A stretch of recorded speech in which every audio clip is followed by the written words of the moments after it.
Colleagues, bon matin tout le monde. J'espère que vous. Good morning, everyone. I hope that you had a good weekend. I mean, not just a weekend, a whole weekend back home. A wonderful constituency week. I know how valuable it is for us to get home, see our constituents, and maybe even our families. So welcome back to Ottawa. We're continuing our study on productivity here today. This is the 14th meeting of the Standing Committee on Industry and Technology. Tous les témoins ont effectué les tests de connexion.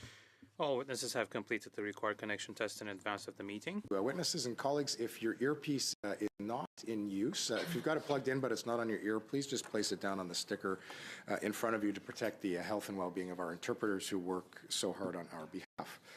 Colleagues, we've got 2 hours of witnesses today in 2 separate panels. So appearing virtually with us today is Professor Michael Veal, who is the Director of the Productivity Partnership Project. Welcome, Mr. Veal. From the Food, Health and Consumer Products of Canada, Michael Graydon, the Chief Executive Officer.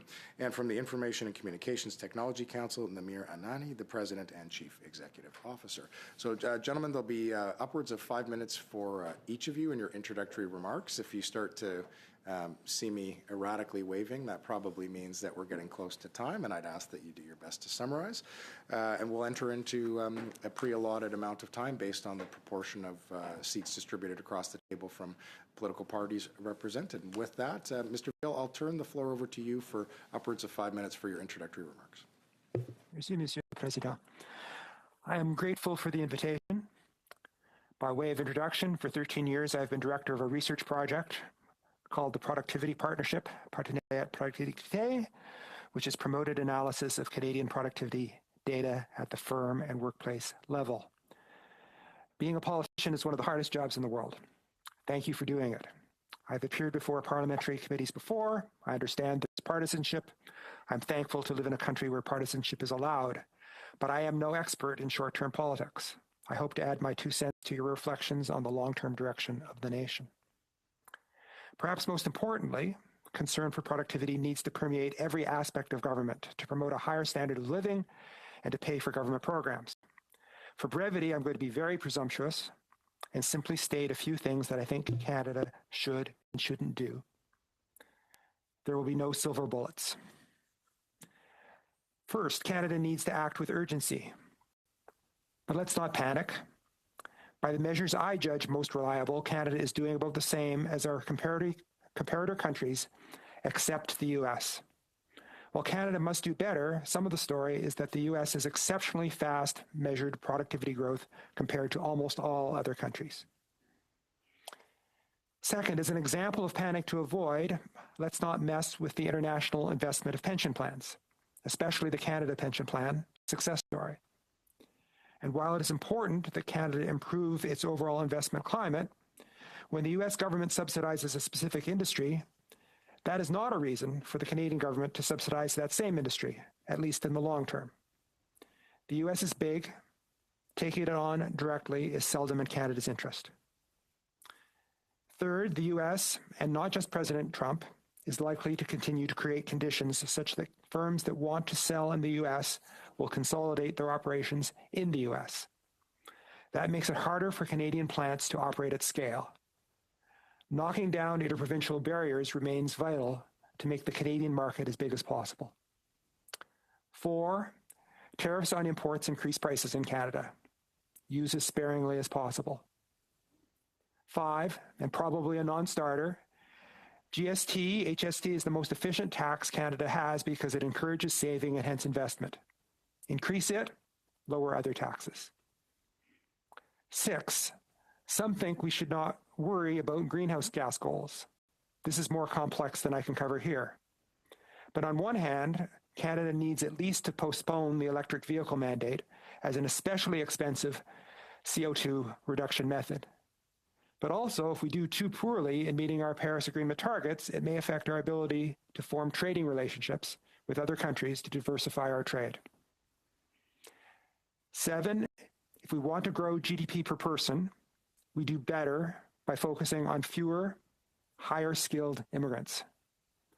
And we also do better if all of us work until older ages. While some of that is happening, Canada is still one of the few countries in the world that has not raised the age of receipt of public pensions, even as, wonderfully, life expectancy continues to rise. And finally, 8, as a more targeted point, government needs to continue to become more productive and make its interactions with Canadians more productive. An example would be to speed the arrival of automatic personal income tax returns for as large a percentage of the population as possible. Thank you very much for your attention. Much, Mr. Viel. Mr. Graydon, we'll go to you next, upwards of 5 minutes. Thank you, Mr. Chair and honorable members, and I appreciate the opportunity to appear before you today. FHCP members make about 80% of the everyday goods sold in grocery stores and pharmacies coast to coast to coast. We employ more than 350,000 Canadians in nearly 10,000 facilities, making us Canada's largest manufacturing employer. Yet, despite being the largest manufacturer employer in Canada, we're rarely part of the national conversation about manufacturing competitiveness. That, I think, is a missed opportunity. Studies by organizations such as the C.D. Howe Institute show that business investment per worker in Canada is only about half of what is invested per worker in the United States. That gap reflects higher operating costs, regulatory drag, and uncertainty that discourages investment and innovation. According to the Canadian Federation of Independent Business, companies spend more than $51 billion a year meeting regulatory requirements. Much of that burden stems from Canada's outdated regulatory system. It is often too prescriptive and has not kept pace with advances in science and technology. Most consumer health and packaged food products must be reformulated for the Canadian market, even when they are already approved by trusted jurisdictions. This duplication drives costs, delays innovation, and prevents Canadian facilities from achieving the scale needed to compete internationally. Regulation should reward innovation rather than creating duplication. Yet within these challenges lies enormous opportunity. About 55% of the products found in center aisles of grocery stores are now imported, mostly from the United States, even though many of these goods were once made here in Canada. Over time, manufacturing capacity has quietly migrated south as companies consolidate production and capture efficiencies in markets with lower costs and faster approvals. The capability still exists, but the investment environment does not encourage expansion. We are not an industry in crisis, but we are approaching a tipping point. The slow erosion of capacity we have seen over decades is becoming harder to reverse, and each year that passes makes recovery more costly and less likely. A recent FHCP member study found that 23% of our members expect to exit products from the Canadian marketplace within the next 2 years because the cost of doing business here has just become unsustainable. Canada's agri-food sector recorded a $60 billion trade surplus last year, but our full potential is diluted by fragmented interprovincial trade and logistics bottlenecks. Our ports and rail corridors remain choke points for manufactured goods, and the rail system's duopoly leaves producers vulnerable when disruptions occur. Budget 2025 makes an important start by committing new investments in trade and transport infrastructure. But to turn that promise into real-world gains, those dollars must flow into increased port capacity, freight rail competition, and logistics systems that support Canadian manufacturing. Addressing these challenges is essential to boosting productivity and reliability across the economy. Medium-sized manufacturers face distinct hurdles in scaling up. They carry enterprise-sized regulatory and compliance burdens with SME-sized access to capital. Recent global research shows that while Canada has hundreds of promising agri-food startups, mid-sized firms are falling behind global peers in technological adoption because public investment and support has not kept pace. Without targeted help, Canada will miss the productivity gains our competitors are realizing through automation and advanced manufacturing. Tax policy must play a central role. Budget 2025's new productivity superdeduction and enhanced capital cost allowance are significant steps in the right direction. Together, they make Canada's cumulative manufacturing tax incentives slightly more competitive than those in the United States. These measures will help de-risk capital investment decisions and encourage companies to modernize and expand here at home. If government can continue to reduce the barriers, modernize regulation, upgrade infrastructure, and sustain a competitive tax environment, Canada can begin to repatriate lost manufacturing. Converting even part of the 55% of imported center store goods into domestically produced products would create thousands of new jobs, strengthen regional supply chains, and drive productivity growth, and creating a level of food sovereignty we have not experienced for many years. This is a window of opportunity for Canada to translate its innovation and trade strengths into long-term leadership, but that window will not last forever. Thank you. Much, Mr. Graben. Mr. Nunny, 5 minutes for you. Good morning. Thank you, Mr. Chair and honourable members.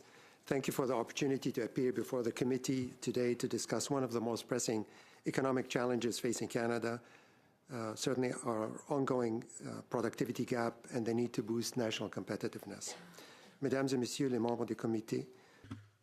Members of the committee, global economy is quickly transforming, and at this point, it is essential for Canada to assume its leadership and its full capacity. As a centre of expertise for the digital economy, that's the Information and Communications Technology Council, through our research policy and capacity building programs.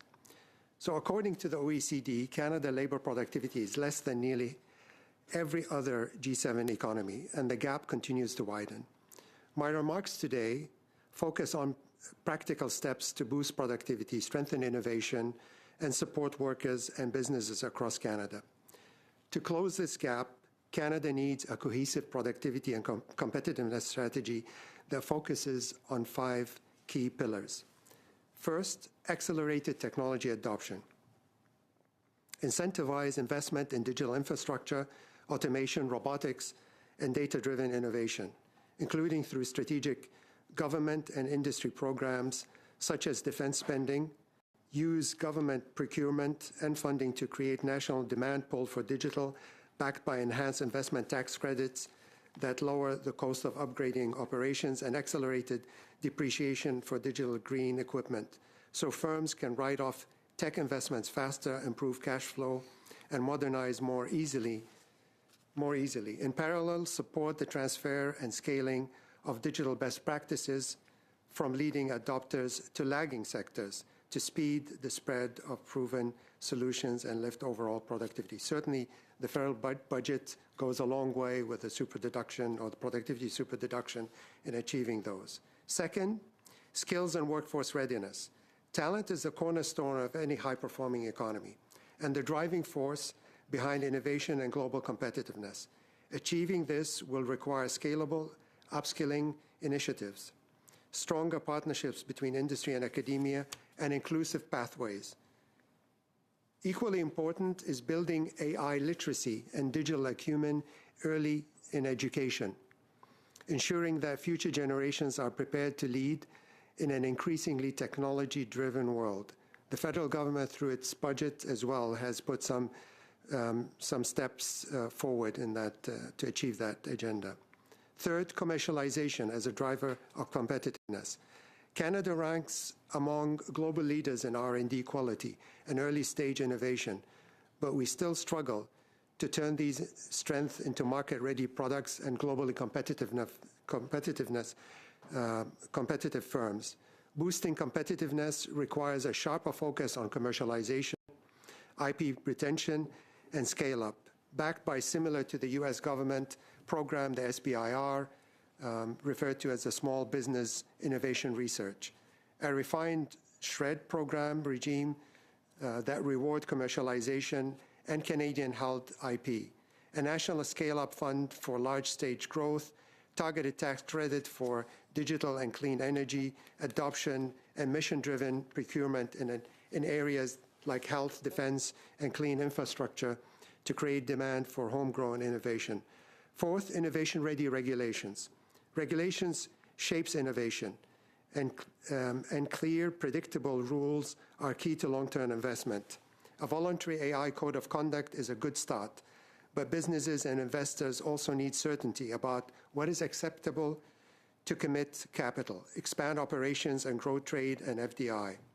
As countries like the EU and UK move toward risk-based AI models with supervised sandboxes to safely test new technologies, Canada has the opportunity to evolve in similar direction.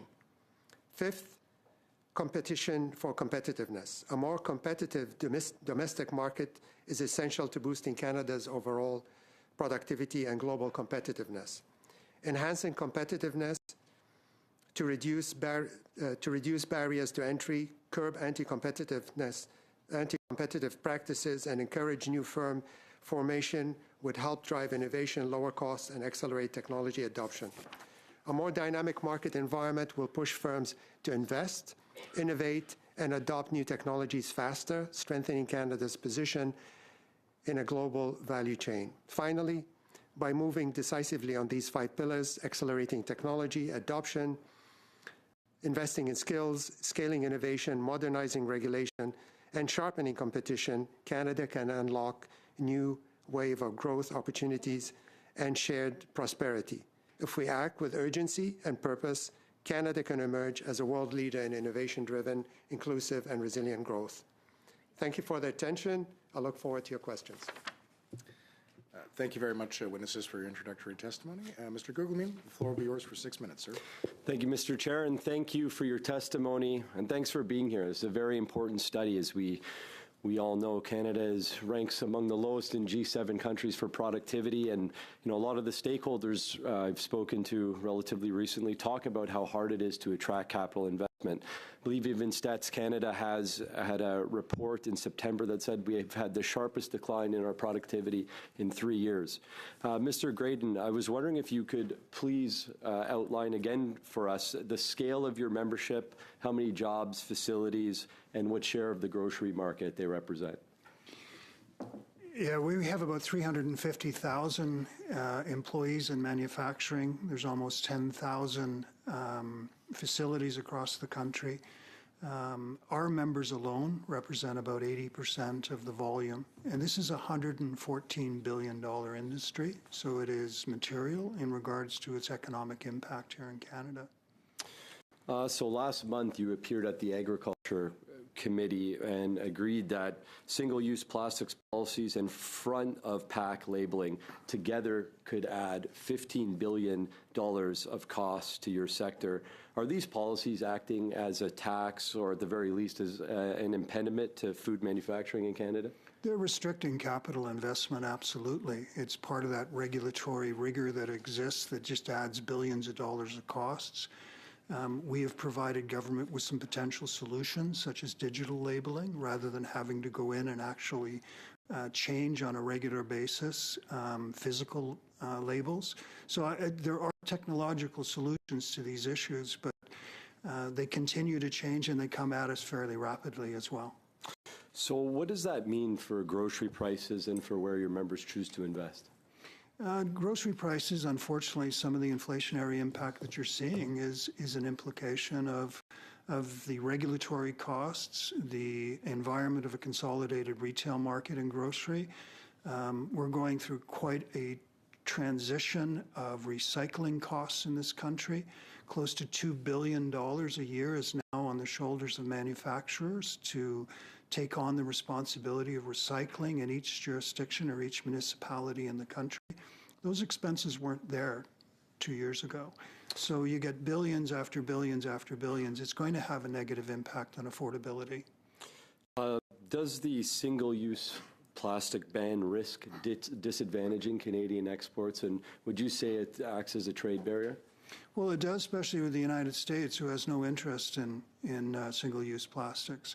We have a particular member that sells single-use juice containers. The American retailers and American consumers will not accept paper straws. Now, fortunately, the government has allowed us to produce plastic straws for the purposes of export only, so that it's not impacting. But those are the sort of situations when you have our largest trading partner and our regulations aren't aligned, the implications can be quite significant. So do these rules push production and jobs to foreign markets? If we hadn't have got the opportunity for us to get a reprieve from government, it would have meant either the closure of this plant in Quebec or the repositioning of it into the United States. So yes, it does have implications on capital investment and manufacturing.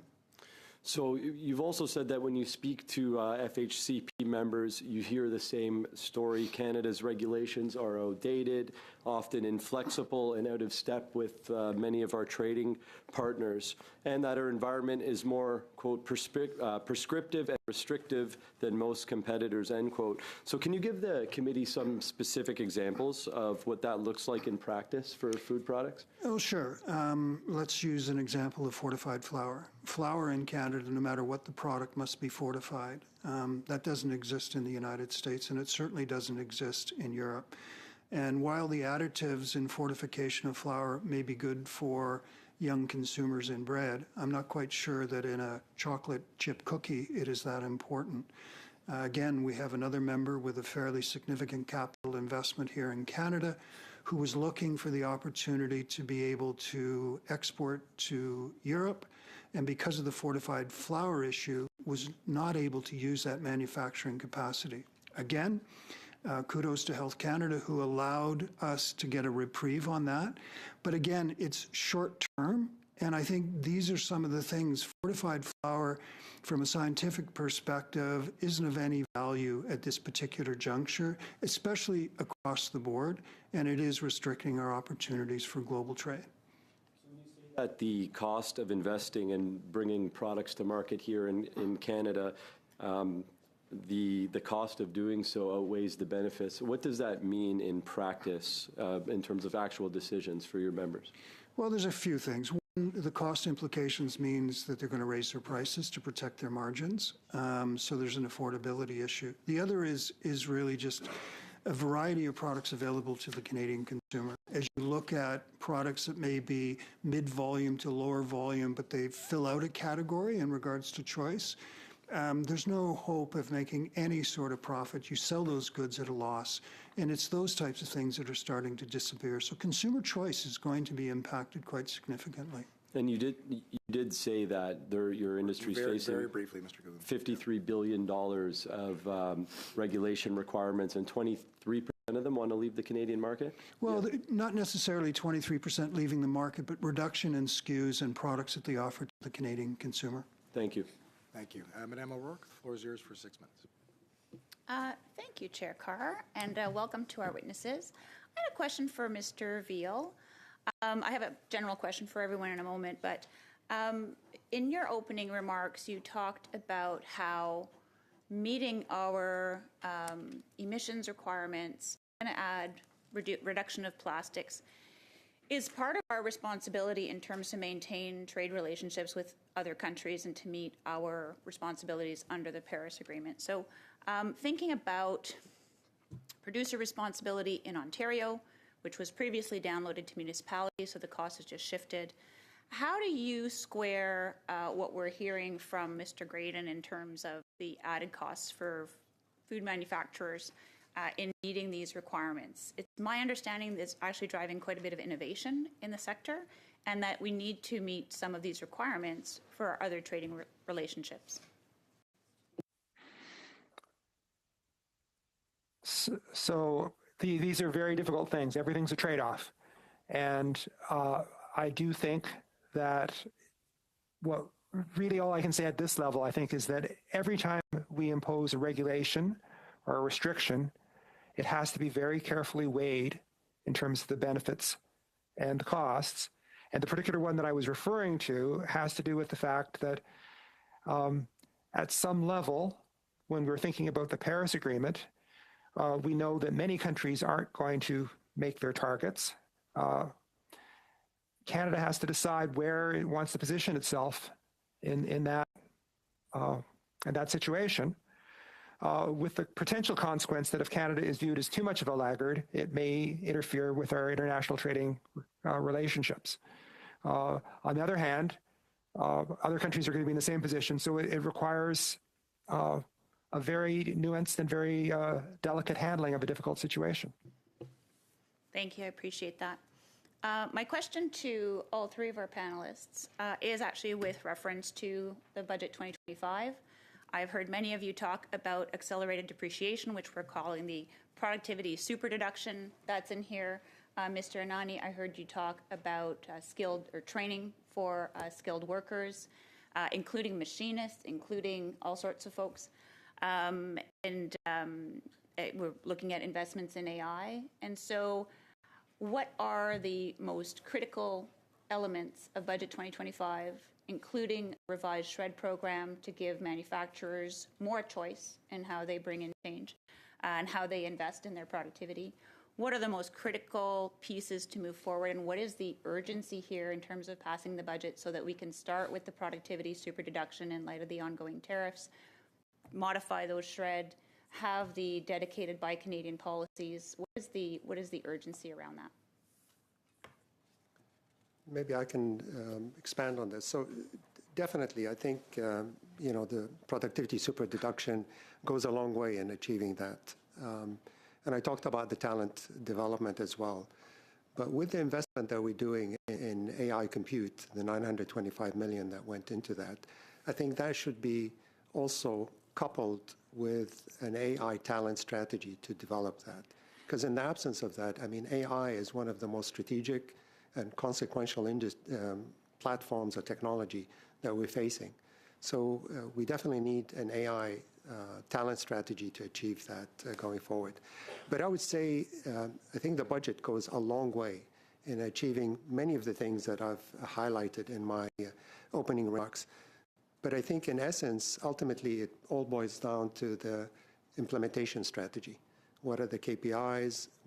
When do we see the return on investment? How are we going to achieve by when the productivity investment, or at least if we take an investment like any business through debt, then when are we seeing the results of that going forward? But it's certainly a strong direction that the budget put forward. Yeah, the measures that were put forth in the budget, I think, they will stimulate some capital investment. I think there are already some signs of change within the dialogue that is happening within our industry. I think, with interest rates starting to come down as well, I think the environment is much more suited to that capital investment. But I think the ability to, the capital cost allowances will look to try to build more innovation into the manufacturing as well. Labor is an issue for us in our industry. We currently have about 45,000 vacant positions within our industry. So, more further advanced manufacturing, and then the required training in regards to actually leveraging that innovation in manufacturing, I think will be very, very important. We've had a significant growth in immigration, and I think in many cases, many of those people coming to Canada are working way below their skill set in regards to their abilities to be able to leverage some of the training that they've had from other jurisdictions, and having more consideration for those types of things, I think will help speed up the trading environment and the skills environment that we have within our manufacturing. Terrific. Thank you. And Mr. Veal? Just very, very quick. The capital provisions in the program are very important, but they are essentially a continuation. It's very important that they not be allowed to lapse. The model for very quickly, Mr. Veal. I'm going to hold you up for future witnesses. Thank you. Monsieur Saint-Marie, 6 minutes à vous. Thank you, Chair. Welcome, all of our witnesses. My first questions will be to Mr. Anani. Your organization published a report recently. It talked about productivity and employment, and you referred to many studies showing or putting the highlight on high-intensity IT sectors, finance, software, advanced manufacturing, Can you just remind to us what explains that difference between these two groups of industries in terms of productivity? Well, it has to do with the adoption of AI in these areas. That is why I underlined the importance of developing talent and capabilities here in Canada. And it should start in primary and secondary schools at young age and then continue along the education years and lead all the way up to building careers in these areas. But overall, it's really about adopting modern technologies to do optimization and robotics that will feed into the manufacturing industries, healthcare, everywhere. Because technology is becoming omnipresent. It's everywhere. And you also need to help out SMEs adopt these technologies. That is why the federal government has outlined a number of programs on productivity, and they've introduced the super depreciation and deduction options. So it is a step in the right direction. Thank you. Well, what we hear from SME, small and medium enterprises, is that they have their own way of doing business. They are overwhelmed with all of this stuff. So even if they decide to take the leap and adopt these technologies, the cost has really come down quite a bit. Previously, adoption cost a lot more. Now it's more affordable. So what could be done to convince these enterprises, these companies, to take advantage of the super deductions? Well, we need to encourage these companies to adopt technology. And it has a lot to do with educating, and knowledge mobilization is key. Because bigger companies, they have deep pockets, they can invest in modern technologies, and they can develop the necessary talent. But we need to create something in Canada to convince, and not only to convince, but provide sufficient information about AI and the adoption of these new technologies. People need to be informed such and such technologies should be adopted in these industries, and here's the return on investment you will have. It should be made explicit. And companies normally don't want to be early adopters. They want to wait and see a little bit to see what happens elsewhere and then follow in terms of adoption. So these companies need a little help, SMEs especially. Okay, thank you. Well, if we are to talk about some comparatives, how would you say that Canada compares at the international level in terms of the adoption of these technologies in large companies, but also in SMEs? Unfortunately, data highlighted by our organization and others, market data, shows that about only 10% of companies in Canada are fully aware of the importance of artificial intelligence. So they don't seem to have developed processes or strategies for the adoption of these new technologies. Now, this is really critical in light of trade and commercial relationships with many countries. We need to adopt these technologies to be well positioned in terms of global competition. Well, because you referred to competition, would you say that in sectors that use digital innovations such as AI in Canada, do you believe that there is a sufficient level of competition to encourage companies to adopt these technologies, or do you think we really don't have that required level of competition to accelerate adoption? Well, it's really a question of how you define competition, because competition helps stimulate innovation. And if you look at the telecoms world, for instance, you would see a good example. But other companies should be encouraged to come and start their activities in Canada. Okay, thank you very much. Chair, I think my time is up, so I'll stop at this point. Thank you. Thank you, Mr. St. Marie. 5 minutes to you, sir. Thank you, Mr. Chair, and thank you to our witnesses for your attendance at committee here today. Mr. Graydon, I'd like to at least begin with you with some questions.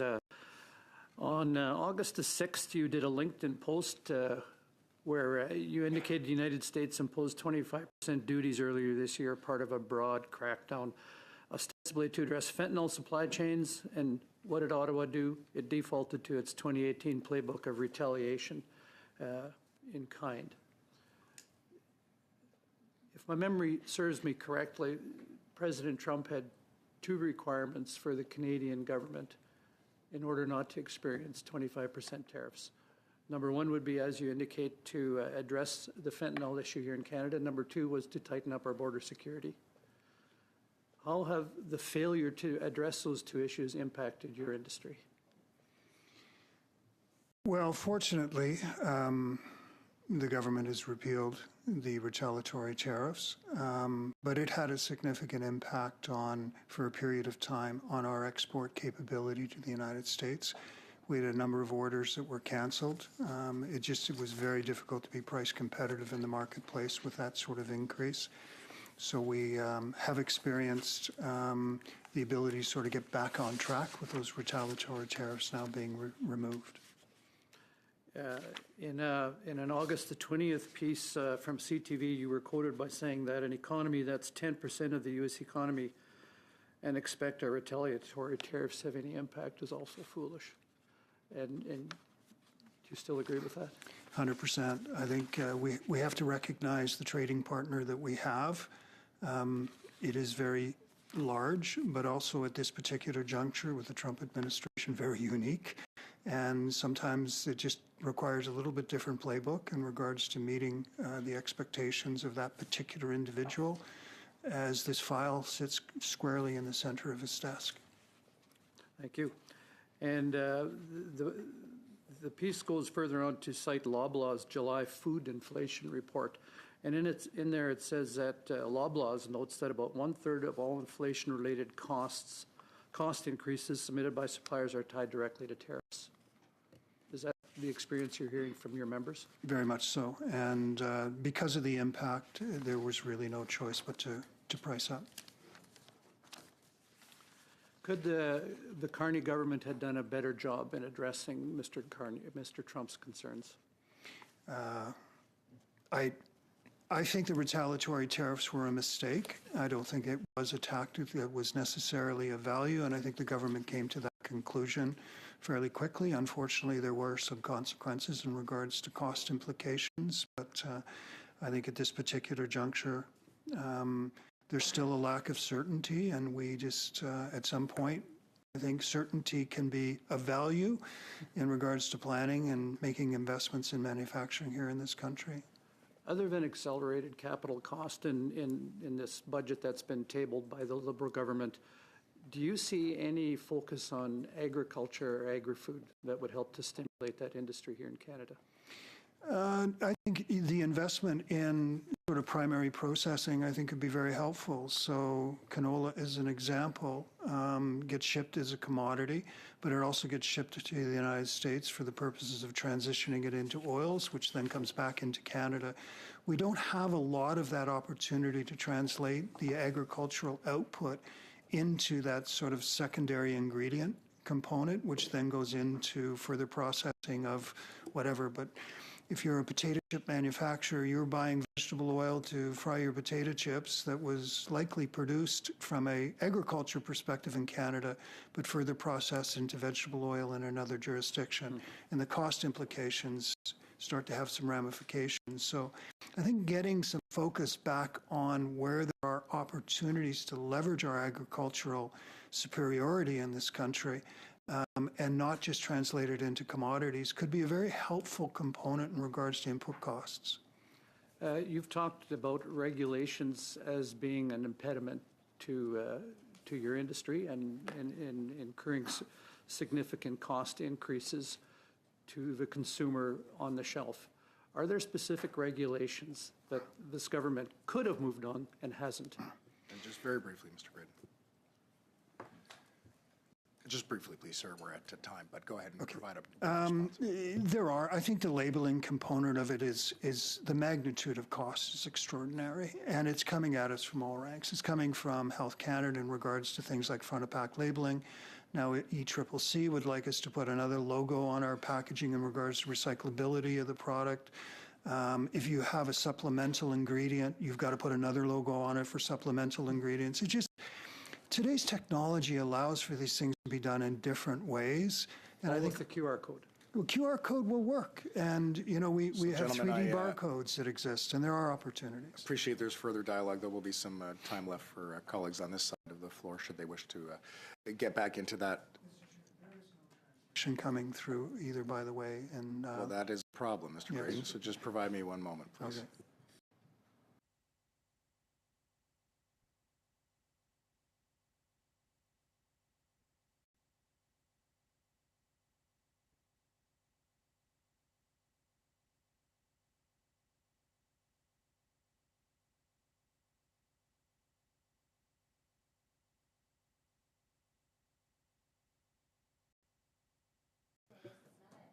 All right, I'm going to try now, Mr. Graydon. Je vais essayer maintenant. I will now try, Mr. Graydon. I will speak in French. Does it work? Is it working? Mr. Erskine-Smith will be in English, so we can buy ourselves a few minutes. The floor is yours for 5 minutes, Mr. Erskine-Smith. You never know, though. Yeah. Thanks very much. I want to start, Mr. Veal. So I can imagine this committee issues a report and we say we've got to address interprovincial trade barriers, we need more competition, we need to address maybe brain drain to the U.S., we've got to have a more efficient civil service, and it would read like a report that you might have read or yourself written a decade ago and 2 decades ago, and this is not a new challenge in many ways. And so do you have advice for how we might be a little bit more specific? You had your I think 7 or 8 recommendations from the HOP, but I mean more in terms of how we proceed with our inquiry, in terms of getting more specific recommendations. Take interprovincial trade barriers, for example. We've got a bill that this Parliament passed. Part 1 of that bill addressed federal trade barriers across this country, the federal government doing its part. Now up to provinces to act. How might this committee proceed to not say do away with interprovincial trade barriers at a high level, but address the issue with more specificity? I think you're right that this is a challenge because there are the jurisdictions of government always that matter, and I guess in terms of that specific one, I don't know that there's a lot of runway left or a lot more to do. I think the big steps have been taken, but it will need to be a continuing brief.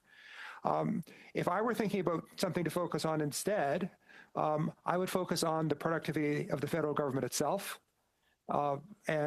And as I said, things like the way we administer the tax system, not just how high taxes are, how low taxes are, and which taxes, but just the actual administration of it, trying to make it more efficient, trying to adopt artificial intelligence in those processes, if possible, and other administrative capacities of the government, because I think I can't imagine there are too many people tuning in, but in this budget, we've recently proposed to have automatic tax filing for low-income Canadians. Other jurisdictions do it more broadly, of course.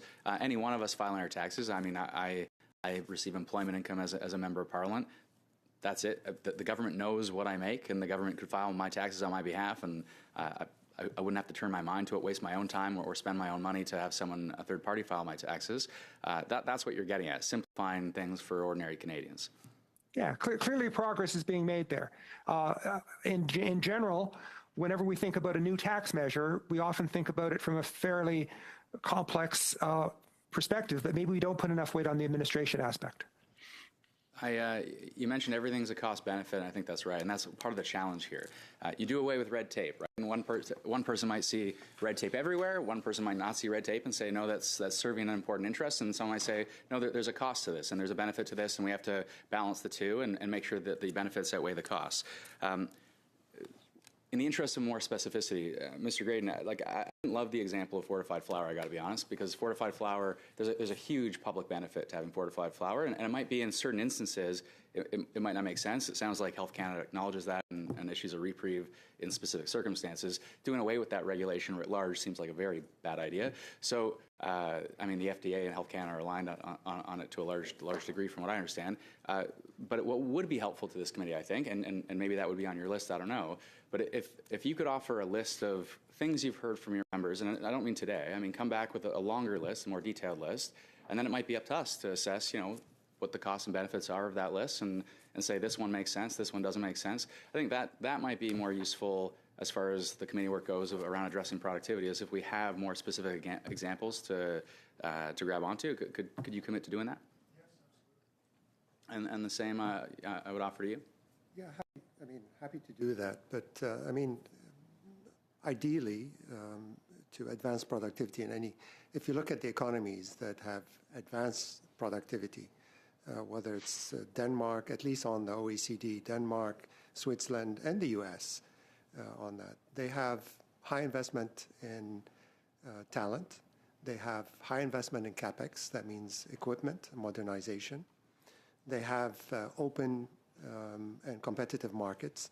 They have clear regulations of what works, what doesn't, because capital is very mobile. If there's no certainty in the market, they will go somewhere else. And most of their industries are highly established industries that have good productivity processes.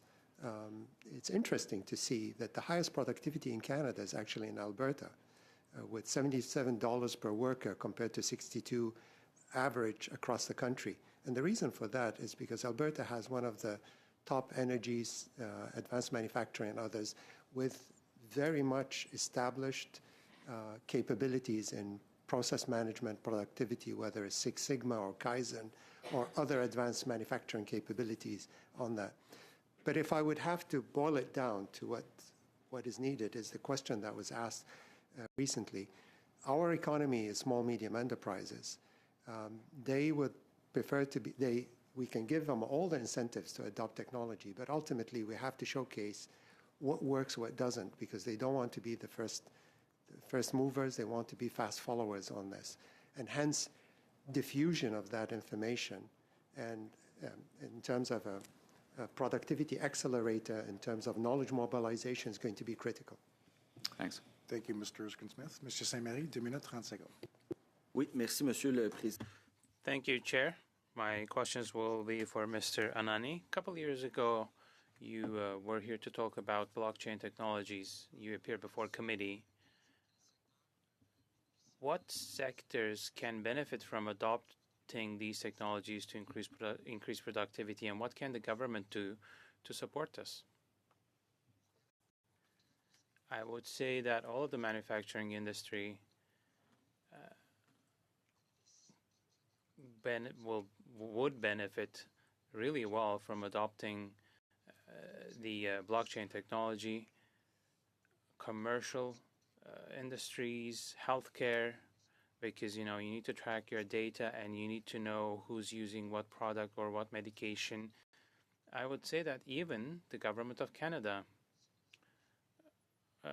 that is, of course, providing services to the public, would benefit, especially when it comes to passports, defense procurement, for instance. It is an omnipresent technology and should be used just like AI. Thank you very much.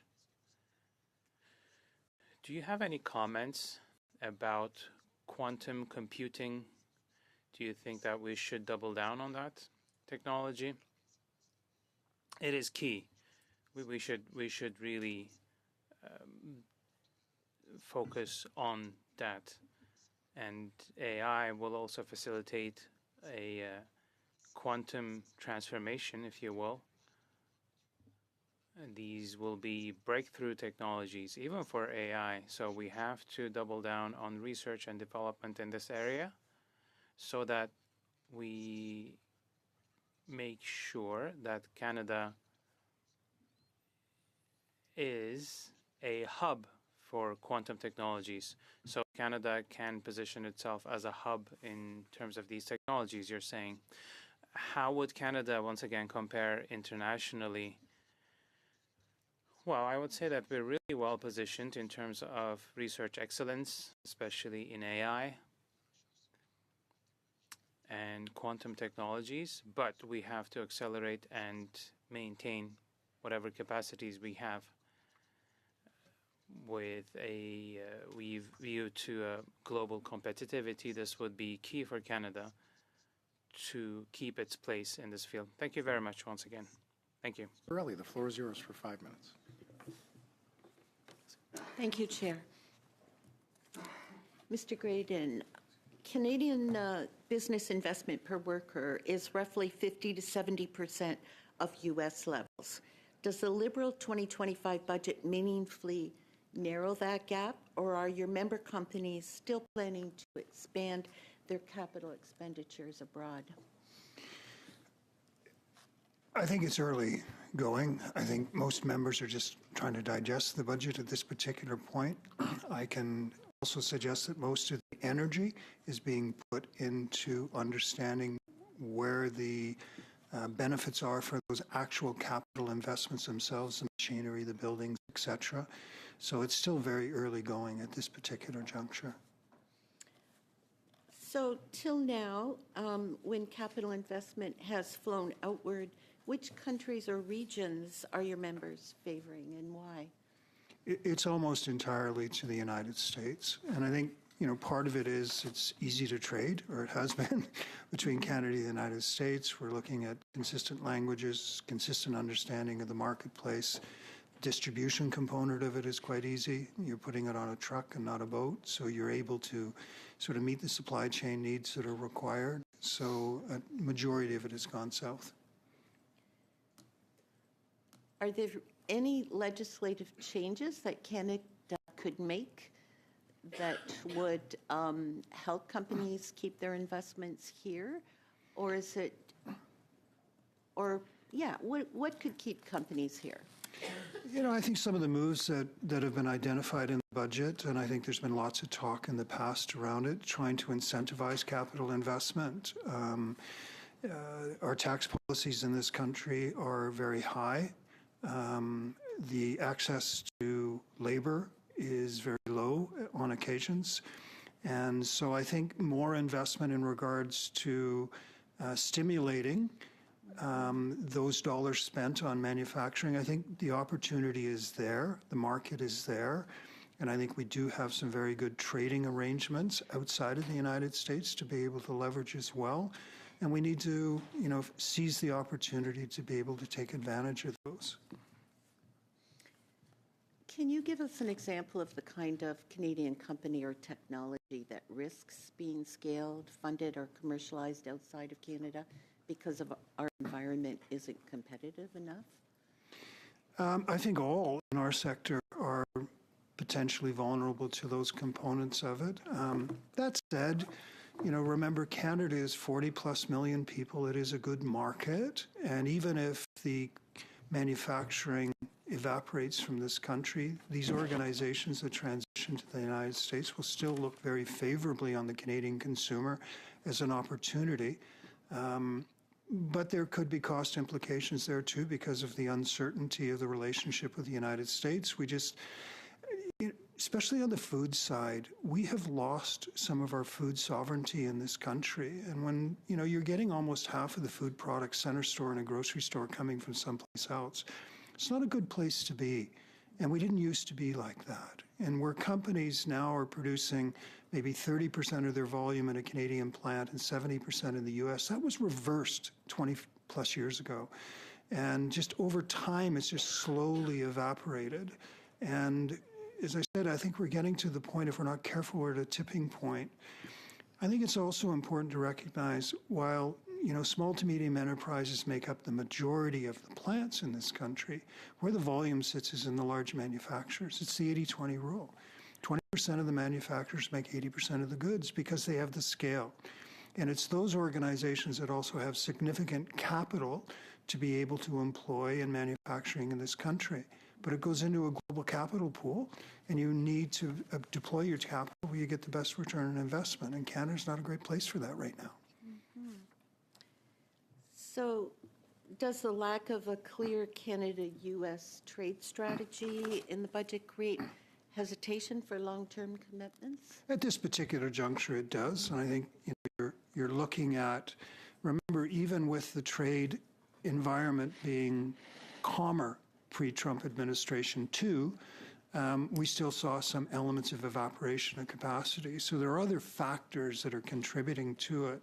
I think at this particular juncture, the issues with the United States were a wake-up call to manufacturers in Canada, said there's an opportunity here. So getting that stability, I think, will be very, very helpful. And some of the moves the government are currently making to enhance capital investment, we need to continue that. And it's got to translate from words into actions. And it's really down to execution right now. Thank you very much, Ms. Borelli. Mr. Baines, floor is yours for 5 minutes. Thank you, Mr. Chair, and thank you to our guests for joining us today. I'm going to go to Mr. Graydon. You talked a lot about food sovereignty, and I wanted to talk a little bit about regulatory framework in my home province, for example. If you're producing food and you're looking at maybe doing processing on that farm, say you're producing food on your farm, you want to process food, you have to actually grow 50% of it. Is there a 50-50 rule? Are you familiar with that? And is this a regulatory, this type of regulatory reform needed where that is restrictive to having more processing plants here maybe? To increase our food sovereignty. The other piece I wanted to maybe ask you about is, could there be a direct correlation between more food processing here domestically and the cost for consumers to come down? Yeah, I do believe that the cost to consumers will come down as we can consolidate some of the manufacturing in Canada. But it's a multi-step process. Not only does the manufacturing need to be here, it will take some of the cost implications out of it, but getting that sort of next level of primary processing where some of those agricultural outputs are actually produced in this country and not elsewhere, I think will also have a very positive impact in regards to cost and affordability. What are some steps that can be taken to do that, to get to achieve that? Well, I think, there needs to be some attention to this sector. It is not in the dialogue. We've had a situation now where we've been talking about major projects. There hasn't been a single major project announced or discussed related to agri-food or food manufacturing in this country. We're focusing on issues or industries, quite frankly, some of them in crisis, and I understand that.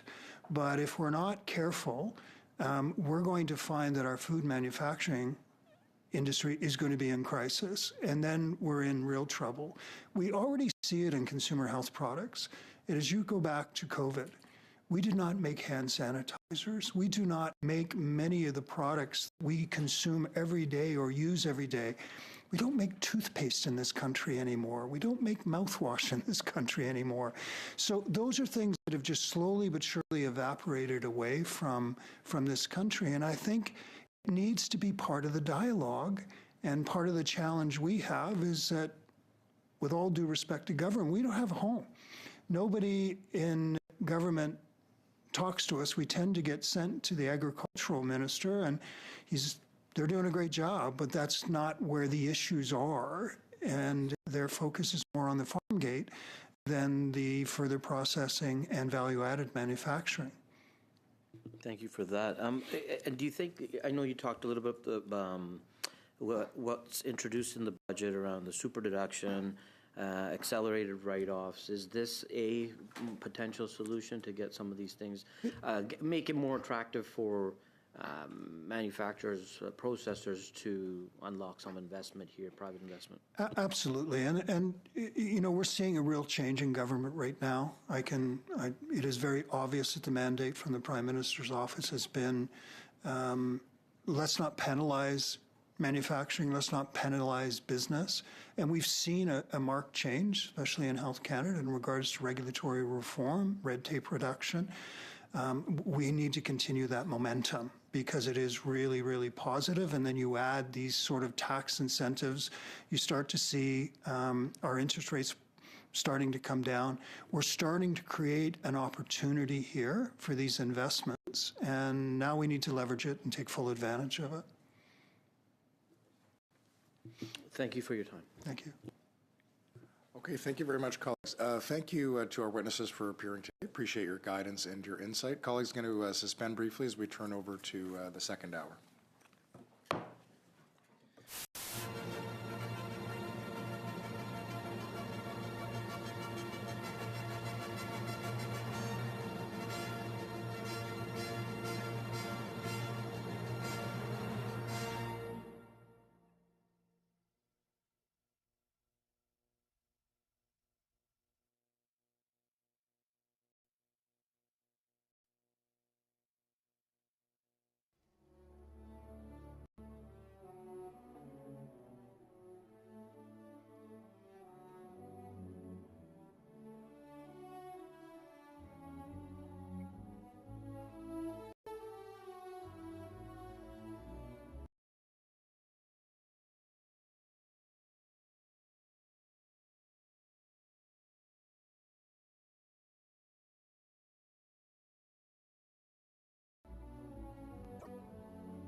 Welcome back. We are going to get into the second hour. Just a quick note, we did have on the witness list for today Avery Schenfeld, who's the chief economist for CIBC. Unfortunately, there were some challenges getting them set up virtually. So they will not be able to attend. The clerk is going to ensure that we get a translated version of their opening remarks sent to members of the committee. So therefore, there will just be a couple of witnesses with us today.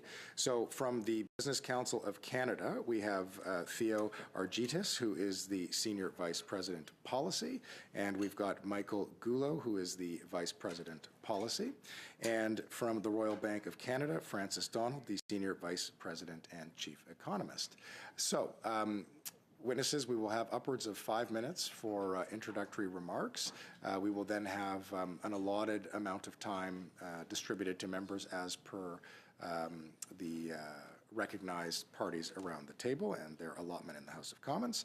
If you have any questions, let us know, but I think we are ready to go. So with that, Ms. Donald, I'm going to turn the floor to you first, and you have upwards of 5 minutes for introductory remarks. Well, thank you, Chair, and thank you to this committee for your important work.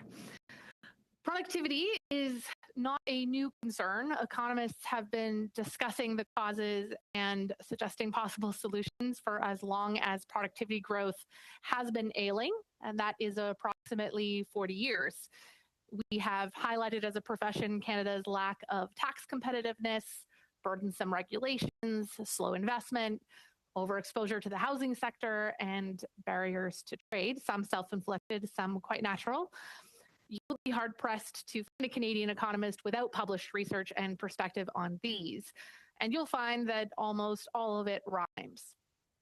The productivity problem has persisted beyond the life of any single government, any single economic cycle, and even beyond the career life of many economists who study it. And yet the profession is still pressed to provide a revolutionary perspective or a transformative solution.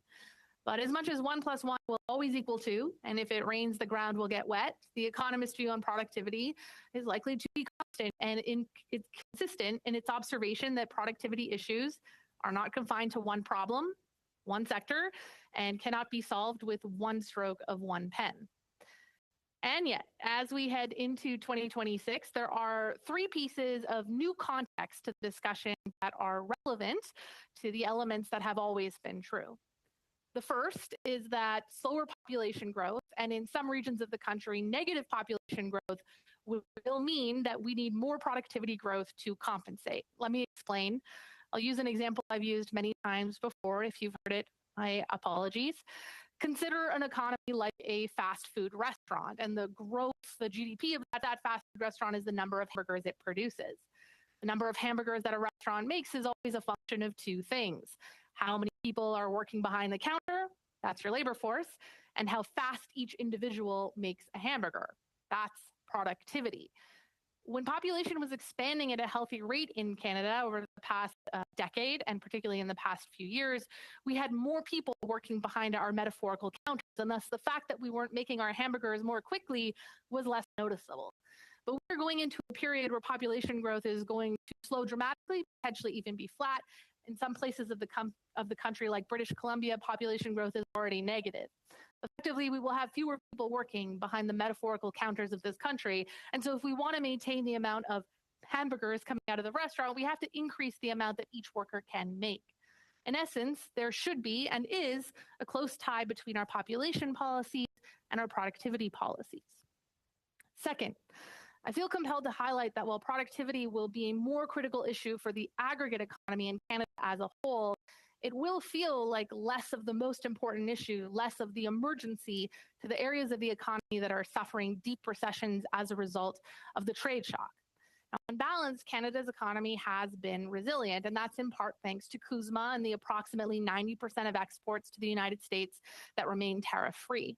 Roughly 10%, however, is experiencing the largest trade shock in nearly a century. And as a result, segments of the economy, particularly in southwestern Ontario, are struggling with unemployment. In cities like Windsor, Ontario, at over 10%. One rarely thinks about repairing the state of the firehouse when their home is on fire.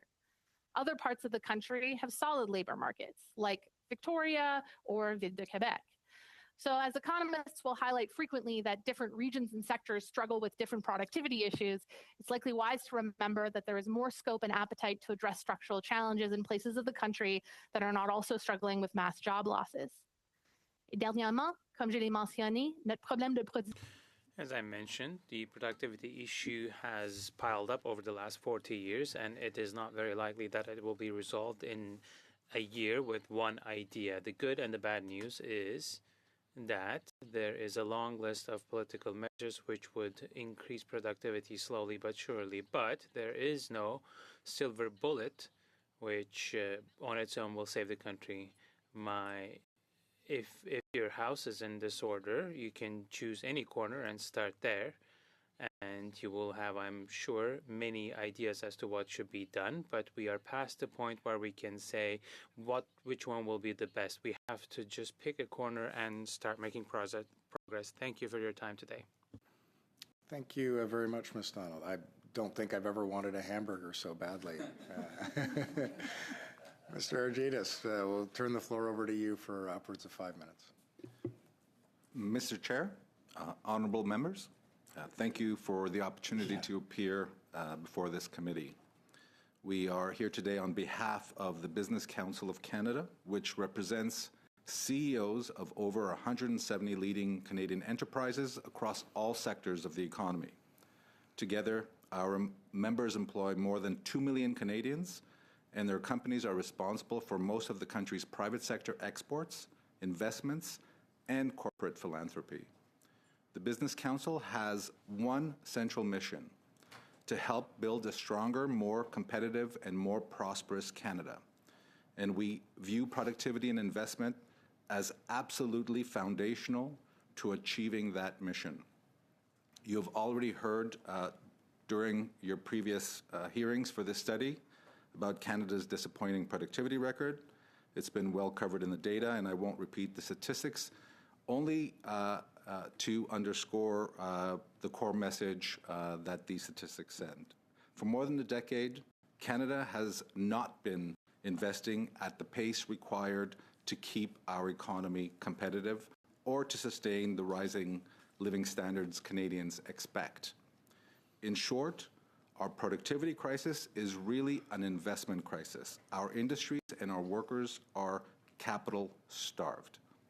We often talk about productivity as if it's an abstract economic concept, but productivity is simply a measure of how much value we create with the time, skills, and capital we have. When we invest in better machinery, modern technology, advanced equipment, training, innovation, people will produce more, wages will rise, and businesses will grow. When investment stalls, productivity falls, and incomes stagnate. That is what has been happening in Canada. So, the heart of the productivity challenge is an investment challenge. And the fundamental question for policymakers more broadly is straightforward. What is holding back investments in Canada? What is causing companies to hesitate, to delay, or to choose other jurisdictions? The barriers are well known, and you've heard them all. They include insufficient infrastructure to move goods and power the economy, cumbersome regulatory and permitting systems, and just broader uncertainty that makes long-term commitments very hard. Our tax system, meanwhile, is not competitive enough to compensate for these weaknesses. And I'm sure we'll be talking about many of these issues over the next hour. But before I conclude, let me just say a word about the recent federal budget. It contains a number of measures that point in the right direction.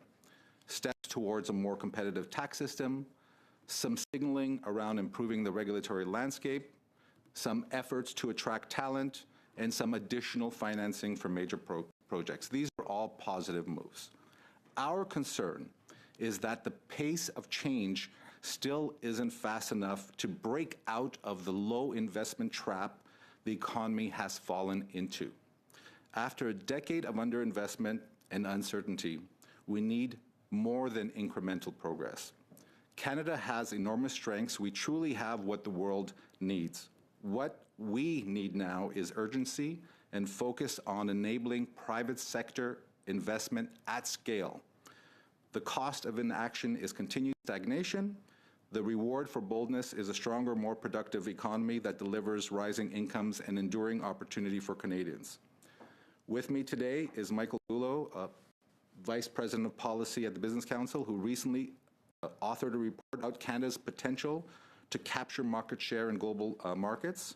So thank you, Mr. Chair. We would be pleased to take your questions. Thank you very much. Okay, colleagues, we'll enter into our line of questioning. Madame Danto, the floor is yours for 6 minutes. Thank you very much to the witnesses for being here. I'm hearing similar themes from your our opening questions. And Mr. Argyris, I'll start with you. Certainly, I'd like you to really just elaborate on your opening comments. But I did want to put to you a recent comment you made regarding the budget to Reuters. I believe you said, quote, "This isn't a generational budget. There is not enough that might speed private investment at the scale necessary for significant growth. If you're looking to transform the economy, this budget is not going to do it." So you gave a brief summary of some things we can do, but could you elaborate a bit further what could have made this a transformational budget? Just echo something that Francis just said about if you've got a very messy house, you can start anywhere and you'll make progress. We've intentionally not tried to kind of come up with specific proposals because we felt that we are at the moment where we think some bigger change is required. We like to call it some political courage. And it could take the form of maybe on the tax side, it could take the form on the regulatory side, and even on the infrastructure side. We were ready to see some ambitions on infrastructure as well in this budget. We just felt instead of getting that impulse for change, we got incrementalism. And while many of the measures are positive, we actually think there are many positive things in the budget, we don't think it's enough really to make a big change in the competitive landscape. And certainly, the government itself has set out some very lofty objectives that it wants to achieve, and we think they will struggle to achieve their own objectives without some more, ambitious change. Thank you. And the Hub today, which I know you've contributed to in the past, put out a piece commenting on a recent productivity study from the Fraser Institute that shows the U.S. has significantly outpaced Canada in labor productivity growth over the last 40 years, and notably an acceleration, as you know, in the last 10. And in those last 8 or 10 years, so to speak, what the Fraser Institute found was our productivity increased about or actually had a slight decrease of 0.6% in business investment, and whereas the U.S. grew by over 10% just in the last 8 years. So we're seeing a bit of a decrease, in fact, from what they found, whereas the U.S., of course, is doing very well in this regard, at least. And we know, of course, that America is our largest competitor. Why do we always talk about the U.S.? Well, we have capital outflows to the U.S. We have daily headlines of manufacturing jobs being lost. So we've certainly had a problem over the last 40 years, but especially the last 10. So could you comment on a few things that you see, just elaborating further a bit on the productivity, what we can do specifically, perhaps, in Canada to change the channel on this? Again, I will defer to the government and members of Parliament to kind of come up with really ambitious ideas. But the government itself has talked about tax reform, for example. They've talked about reducing the cost of investing in Canada, the tax cost of investment in Canada. They've talked about very ambitious they've used very ambitious language to talk about our Canada as an energy superpower, which would require certain steps in order to achieve that kind of very ambitious objective to turn Canada into a superpower, energy superpower. I just think that whether it's on the tax side, whether it's on the regulatory side, or whether it's even on the infrastructure side, as I mentioned earlier, we were prepared to support a very ambitious budget that did focus on investment. We think that the number one concern in Canada right now, the number one challenge in Canada, really is that we're in an investment crisis. And we live in very interesting times, and we need to use all tools available in order to make a difference, to change the picture, change the perception of Canada as a bad place to invest. So we're ready to support any tools, reasonable tools that would change the picture for Canada's economy right now. Thank you. And I just have about a minute left, but I appreciate your talking about investment. I think you mean mostly, perhaps you could correct me, but mostly private sector investment. Because of course we hear the government currently talking about investment. In fact, we've heard the Liberal government talk about investment for the last decade, and in that investment, they doubled the national debt in just one decade's time. And of course, the current budget and the forecast for the next few years say we're going to add another $300 billion to our national debt. And yet we've had this decade of really productivity stagnation despite all these promises of investment. So are you talking more that we need to incentivize private investment, or do you agree with the last 10-year approach of public debt financing that the Liberal government calls investment? So we think that obviously the best way to unleash the Canadian economy is to unleash private sector investment. I think that's our first best solution for sure. But we also understand that there's a role for the government to play in public infrastructure as well, and that can be useful. We want to see investment in ports. We want to see investment in trade corridors. And in other areas. But I mean, clearly we think that, we like to say that the government can do a lot for competitiveness without spending a cent, right? But that doesn't mean that we don't think there's a role for the government to play in infrastructure. The floor is yours for 6 minutes. Thank you. Sorry, a couple of questions for Mr. Your mic's not on. Oh, sorry. Thank you. I'll start with a couple of questions for Mr. Arichitis and the Business Council, and then go to Madame Donald. So the budget, as you saw and you made some allusion to, has some tax measures which results in the average marginal effective tax rate for investment being below the average for all G7 countries, including the United States. Now, the sticker rate isn't always what is the marginal effective tax rate. But can you just share your views on the role of investment tax rates as calculated that way and in attracting or dissuading investment? Yeah, I think the marginal effective tax rate is an important economic indicator, right? Because that's what it is. It's not actually a real tax rate that any business or industry faces. You actually, these effective tax rates vary quite a bit going from industry to industry. For example, it's very low for manufacturing. In fact, I think I read somewhere that it may actually be negative, which means that every single dollar invested in Canada's manufacturing sector is subsidized at this particular point. To oil and gas, which I think it's somewhere hovering around 30%. So there's a huge wide range of marginal effective tax rates, meters, as the economists say. And the government, in its budget, had this chart where they showed that the measures that they undertook in the budget will lower that meter by a couple of percentage points. The one thing I would, which is fine. It's actually a good indicator of kind of the tax cost of an extra dollar of investment in the Canadian economy. I'll defer to Frances on how she uses it, but economists like to use it. The one thing I would say about that is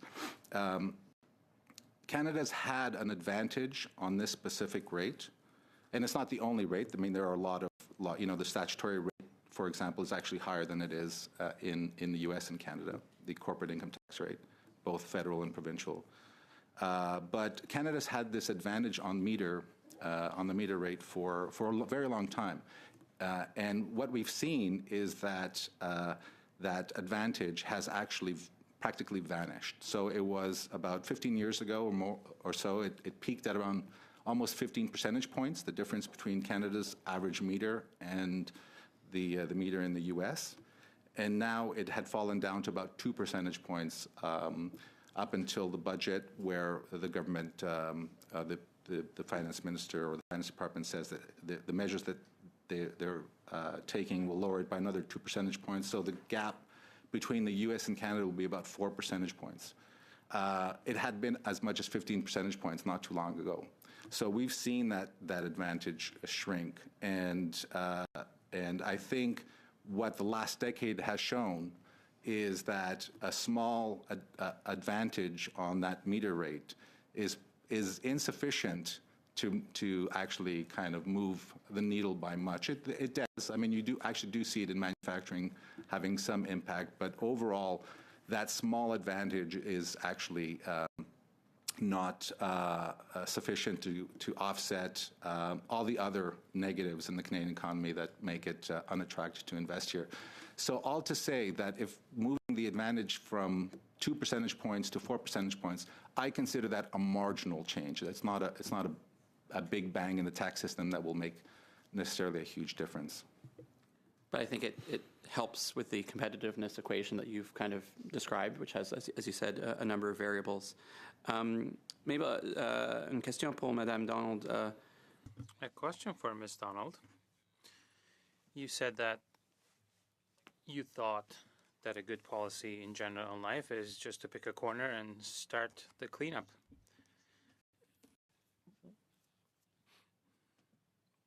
What corner do you think we should pick? Donc, il faut dire. Well, the point I was trying to make is just start somewhere. We need to start taking action rather than debating. That will be the best first step. Two ways that we can think through measures. One of them is through measures that cost, and those include things like investment from the public sector or investment from the public sector that can simultaneously create investment in the private sector or results in private sector investment over time.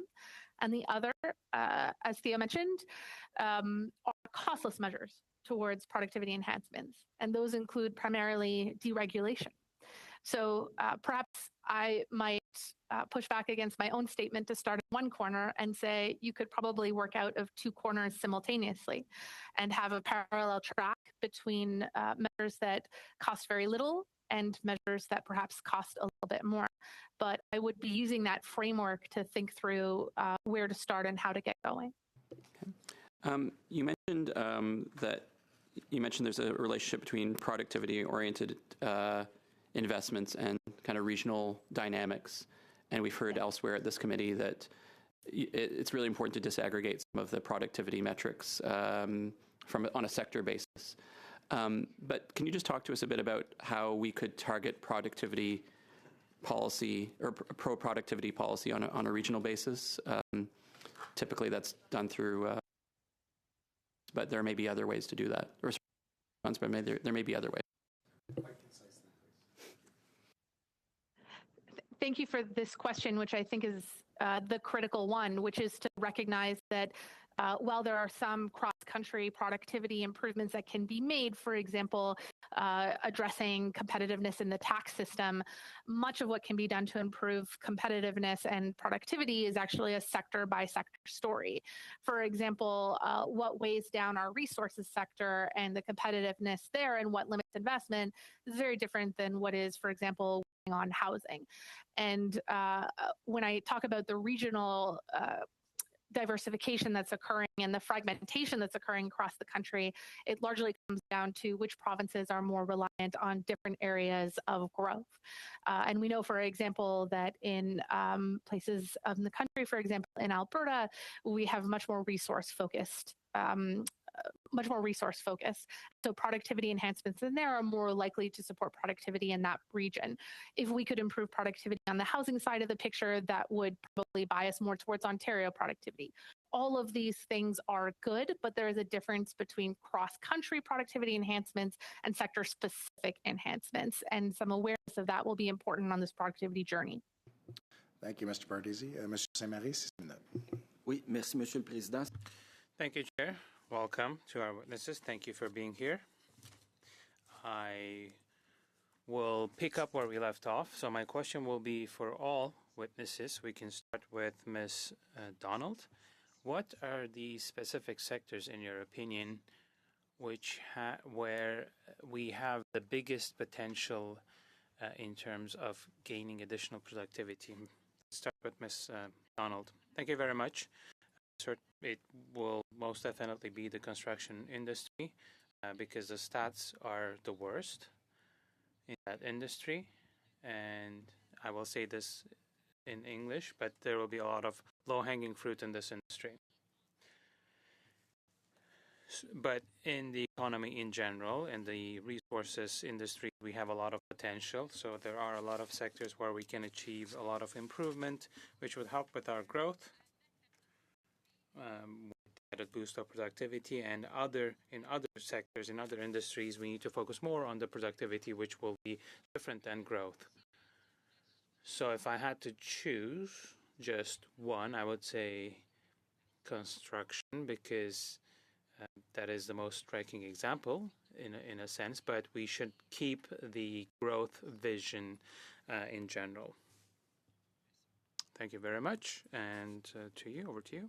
I'd be happy to respond. Thanks a lot for the question. And maybe one of the ways to frame it is, I think it's fair to say that we're kind of navigating a hinge moment. And there's many metrics out there that will underscore that our current economic trajectory, it's not on healthy footing. And if it continues the way it is, by 2035, all Canadians are going to be worse off than they are now. But at the same time, we are facing a very different kind of geopolitical situation, being driven by global population increases and, demands for energy, critical minerals, and food for various different national and economic objectives. And Canada is very well placed to capitalize on this unique and time-bound opportunity. And our latest policy paper, it's called Selling to Our Strengths, really creates an argument that, in order to meet this moment and really unlock higher levels of energy,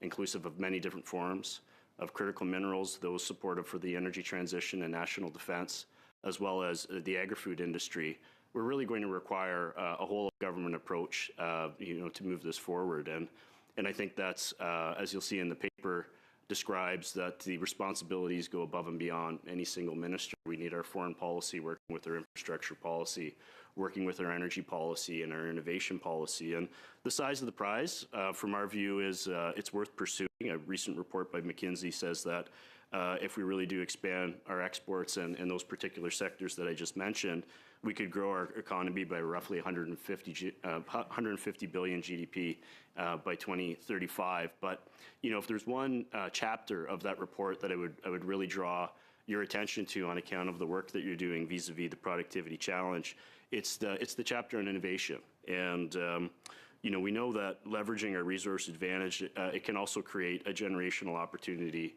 to drive technological progress and go beyond just exporting raw, unprocessed commodities. And at the same time, we also know that meaningful productivity gains require widespread and rapid leverage of technology and participation in higher parts of the value chain. But the reality is innovation policy in Canada requires a significant shot in the arm.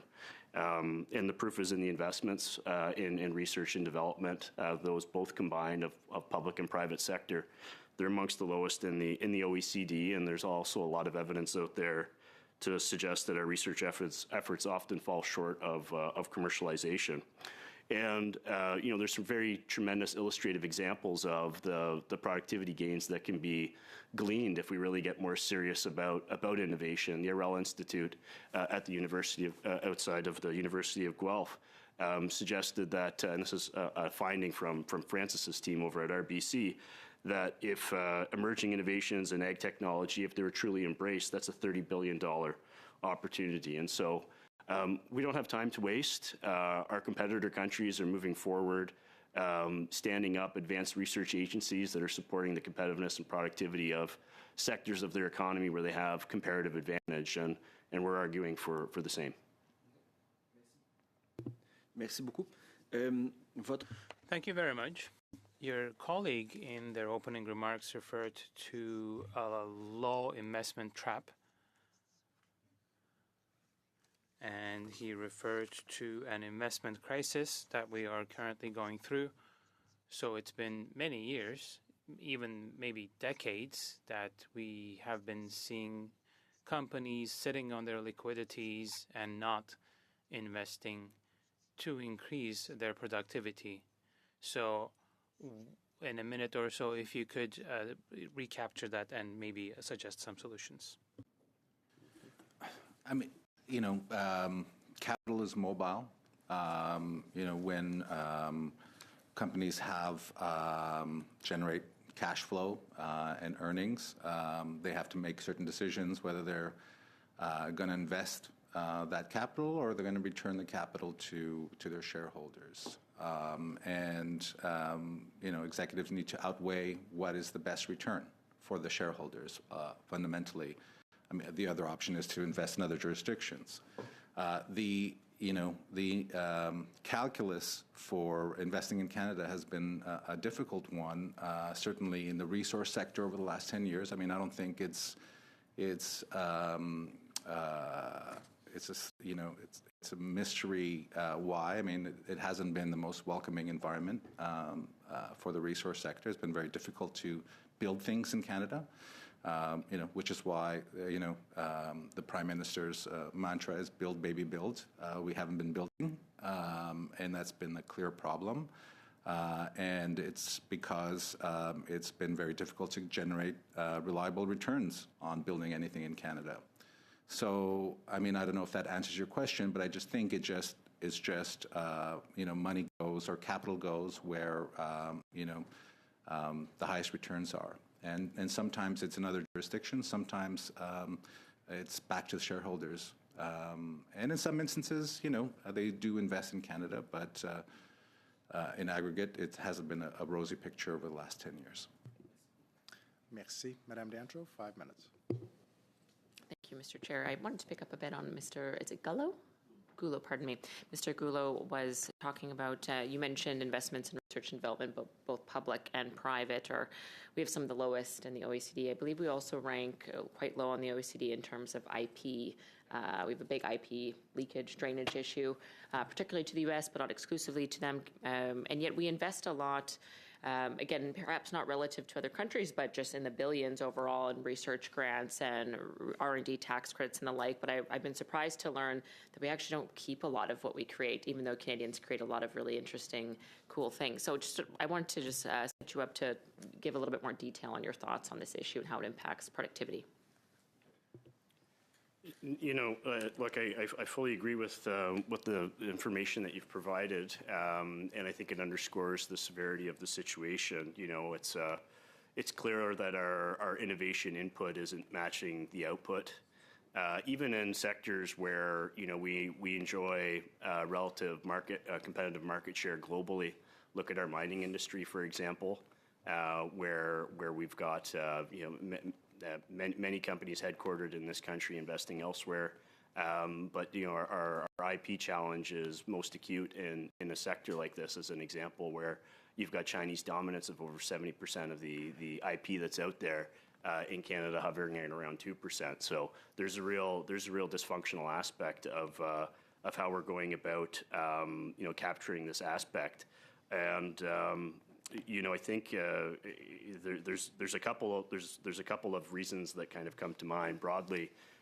We're just investing less, as my colleague Theo kind of opened up with, in the resource sector specifically. Over the last 10 to 15 years, the level of investment has really slowed down, and that's really limited our ability to produce more, to go after global market share, and to be more competitive at an international scale. But we've also missed out on the opportunity to really go after different value-added aspects of the economy, whether that's in the tech space, whether that's in advanced manufacturing, or other fields. We haven't been bold and aggressive to do that, and I think part of the problem is when you don't have a marriage between those different elements of the economy, there really isn't a very clear technology to market strategy. And so despite having excellent research centers, despite having a substantive amount of dollars going into R&D, there's really that missing bridge piece from translating those technologies or the research efforts into commercial opportunities. And frankly, with the broad-based membership that we have, we do see success stories in other parts of the world. In the U.S., they have an exceptional ARPA system, whether it's on the defense side for DARPA or on the energy side, there's an ARPA-E. These are real places where companies can go and work with the best research institutions that the U.S. has to offer, and really take some risks on developing new technologies and finding a very clear pathway to bring that technology to the market, first through their own operations, but then also being able to deploy that at scale, and even sometimes as an export service. Give the same question over to Ms. Donald. I appreciated your opening analogy about the fast food chain and how the workers making the burgers are the labor force, and the amount of burgers you make are sort of your productivity. And I immediately thought of that movie, The Founder, that talked about McDonald's and how McDonald's was really the fast food chain to revolutionize burger making with new technologies and the most efficient path to do so. So just building on what Mr. Gouleau said, and on that analogy, can you elaborate perhaps on your expertise of the issue with productivity and IP and development in Canada? I think sometimes we conflate the three terms: growth, investment, and productivity. Of course, they're all very related to each other, but you can have growth without investment. It could be consumption-led. It could be, the government spending a significant amount of money. It can be wealthy households spending a significant amount of money. You can even have investment that doesn't lead to productivity gains. And we've seen plenty of that in Canada. For example, our housing sector has had plenty of investment, but it's not a high productivity sector. And what we're witnessing in the United States right now is that there has been a significant amount of investment in, for example, data centers and AI development that has boosted growth in very real ways, but has yet to produce the productivity responses to that. And that's because investment is step one, but the type of investment that you make matters. Do you have the skills to then use that investment and generate productivity gains from it? And are those productivity gains going to be sustainable over time? So I view these as three separate questions that are all interlinked. And as the Business Council has highlighted, there is a strong link between investment and productivity, but it's not a silver bullet towards those productivity gains. It needs to be in the right places. And clearly, when we think about the types of investments, then a focus on AI and these new technologies would be a core area. And to return to some of my prior comments, there are two ways that we can address productivity, and we should probably be doing both. One is to fix the areas where productivity is broken. I've mentioned construction, for example, housing and manufacturing. And the second is to focus on where will be the areas of productivity in the future. And those probably have to do with AI, services, technology in Canada. Those will be the productivity areas of the future. And we want to make sure that 10 years from now, we're not talking about trying to fix productivity in our AI sector. But it's dangerous, I think, to link all of these concepts as though they're the same. There are steps of pass-through from investment to productivity to growth, and you have to follow those steps. Thank you very much. Madame O'Rourke, 6 minutes. Excuse, 5. Merci beaucoup, Monsieur le Président. Thank you very much, Mr. Chairman. You said for more than a decade, Canada has not been investing at the pace required. So can you help me understand? We had COVID, which was a major challenge and created a lot of pent-up capital investment. But then when that investment would have flowed, we had major global supply chain issues, wars breaking out. And so then you think, okay, well, it's coming now. And now we have these unjustified American tariffs that are very, very challenging for many sectors of the economy. So I'm curious to understand, despite all those challenges, Canada has the second largest foreign direct investment stock to GDP ratios among the G20. And last year, Canada had a record foreign direct investment in Canada of $85.5 billion, which was up 36% from the previous year, our best performance in a decade. So barring sort of those challenges, still some good stats, nothing to rest on our laurels, still a 40-year challenge on productivity. This budget's going to invest in ports, roads, electricity, critical minerals, AI investment. We're going to improve SR&ED. We're going to increase the research investments. We're going to look at talent attraction. We're looking at newer, stronger trading relationships, including a signed deal with Indonesia, which is the world's 4th largest economy. We have the productivity superproduction. We're investing in modular housing. Like, what is missing here? What is missing? And when you say Canada has not been investing at the pace required, are you talking about the government of Canada, or are you talking about the business community? Private investment. The environment is not there for. I mean, we see it in capex data. I mean, you talked about foreign direct investment to Canada, and I'm happy to talk about that as well. You're right.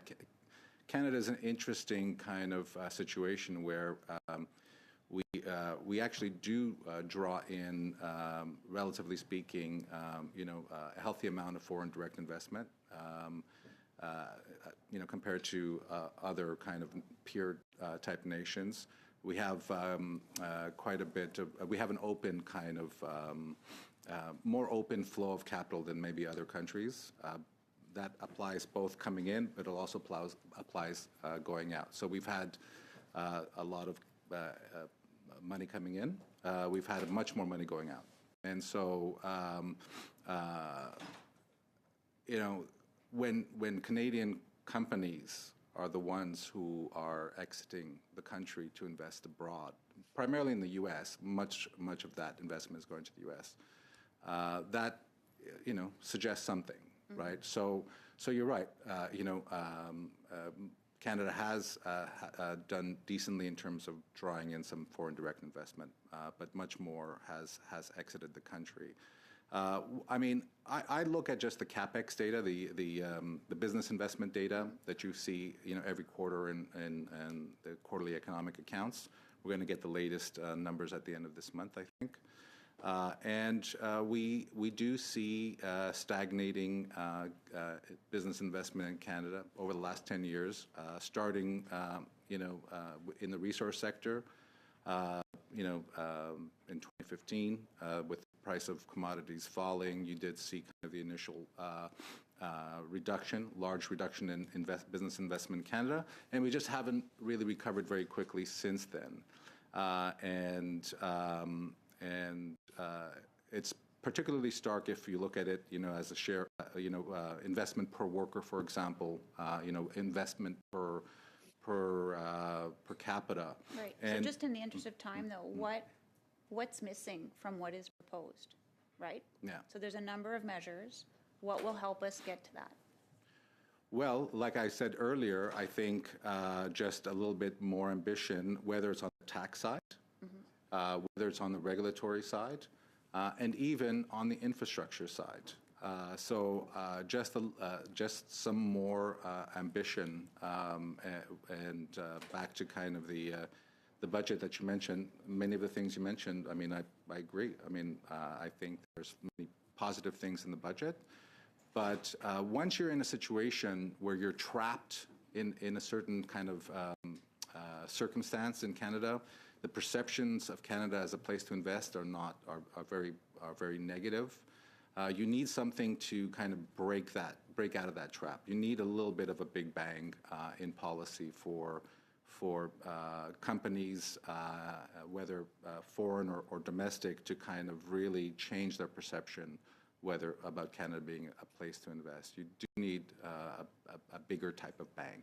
Okay. So Malheureusement, c'est tout. That's all the time you had. Unfortunately, apologies. Mr. Sainte-Marie? Thank you, Mr. Chairman. A question for Ms. Donald with regard to financing for innovative companies, businesses in our economy. Are innovative companies properly funded? I'd like to hear you about risk capital, traditional financing, and financing venture debt. Thank you for the question. That question doesn't fall under my expertise. Perhaps I could get back to you with a written response later. But I would say that there are a lot of good examples in the U.S. where they started out with public funding, and we saw an awful lot of transfers between the public sector and the private sector using all sorts of technologies. I'd like to reflect further on this, dig into the issue, and get back to you with a response if you'll allow. Yes, you can respond in writing. That would be greatly appreciated. Same question for the Council with regard to innovative business funding? Are there improvements to be made? What is your vision of things with regard to traditional funding, risk capital funding, and venture debt funding? Microphone, please. Microphone, please. The microphone is not on. Either. So I mean, Okay. I can come back with a response for you as well if you'd like. Très bien, merci. Maybe I'll just weigh in on one small area that I think can kind of help answer the question that you're trying to explore. And when I've kind of looked at this, I've landed in a spot that the solution is somewhat institutional. Right now, there isn't a great partner for the private sector in terms of government to de-risk emerging opportunities, to have a collaborative approach and align on investment strategies for R&D and then bridging that into daily operations. The previous government had promised a new innovation corporation. We haven't seen that. SDTC is kind of a story that's already played out. So there aren't a lot of institutional arrangements, and I think this is a lane that is really wide open. To think about an advanced research agency for this country. We've got a bit of a model on the defense side with Borealis, which I think is starting to spell out, the theoretical possibilities of what can be accomplished. But something at scale could be truly transformational. Thank you very much. And just a reminder to members and witnesses, if you intend to send subsequent information to the committee, it's got to go through the clerk. So not directly to a member, but to the clerk, who will then distribute. Thank you. Mr. Guglielmin, the floor is yours. Mr. Argytas, you've written that permitting, impact assessments, and packaging rules all add complexity, and that Bill C-5 risks creating an emergency fast lane for a few select projects, while the rest of the economy essentially remains in gridlock. So from the Business Council's perspective, has the government actually reduced regulatory complexity yet, or are we mainly adding new structures on top of old ones? The way we think about C5 is it's better than nothing. We haven't seen much movement on major projects in Canada for a while. We would prefer that the first best solution is to get rid of the constraints on investments, the ones you're talking about, and allow the private sector to decide how it's going to invest its capital, rather than the government essentially picking winners and losers. But having said that, we think it's important that we actually do get some major projects built, and if the government chooses to move ahead in this manner, we think that it's better than nothing. So if Bill C-5 and the Major Projects Office focuses mostly on a small number of projects, but doesn't improve the underlying approval system or permitting system, does that actually help us attract investment? I think it will do something. Yeah, for sure. I mean, these are these projects can be important projects. I mean, Michael knows the specifics of the projects better than I do, but we want to see infrastructure projects being built in Canada. It's up to we think, like I said, we prefer legislation that solves the problem rather than bypasses the problem. But we want to see, Canada needs more infrastructure, and Canada needs more investment. So that's how Maybe if I could just add on to my colleague's remarks, happy to send you some follow-up material on this, because we've done quite a bit of writing about major project approval and permitting processes pre-C5 and post-C5. And we're big believers of the principle of one project, one assessment, but also taking it further to say one decision. And we have a bit of a narrative of how to get there. which requires a very different level of collaboration between federal and provincial governments, recognizing that provincial governments are, in most cases, have the jurisdiction over many major resource projects. And we've also got some ideas of how the Impact Assessment Act can be retooled, so that there is more of a different approach for the broader economy that's trying to figure out its footing outside of the C5 structure at the moment. There's some ideas that we can share around the project list regulations, increasing thresholds so that by default more is going through provincial systems than federal systems, and really starting to unpack a lot of the complexity and redundancy that has really held back major project potential in the country for years, unfortunately. Goulot, before the election, the Business Council called for clear fiscal anchors, including a declining debt to GDP ratio and a stable or falling interest to revenue burden. So the PBO just recently now said the government's fiscal targets are unlikely to be met, and that deficits are projected to average over $60 billion for the next 5 years. So what are the risks to private investment and productivity if the government continues on this trajectory? Go for it, Theo. Yeah.